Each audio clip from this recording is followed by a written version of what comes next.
Wala na. Gawin, layo na yan, Hazel. Wala na. Hindi, mamatang ka na lang siya. Kaya ito sa kunin eh. Lasing na.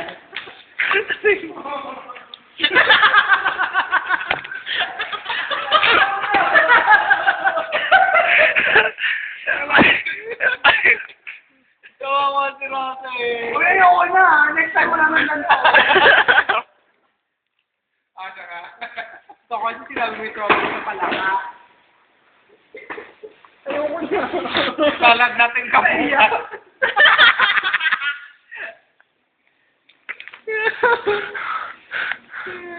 Babalik tayo.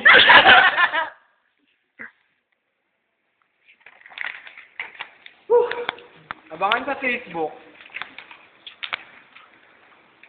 You know what, last night? It was the best. It was the worst. Ayoko na lang ito sa Friday ah. Parang lahat lang yung nabili ko sa'yo, tinatabig mo. Paano po kung wala sa Friday? Eh di pa bayaan yun yung mga palaka. Nakakalitis ng buhay. Kapit na pawis. Nagbabasa ka sa ulan dahil sa palaka. Hindi na, dinadahilan niya lang yun. Oo. Salamat.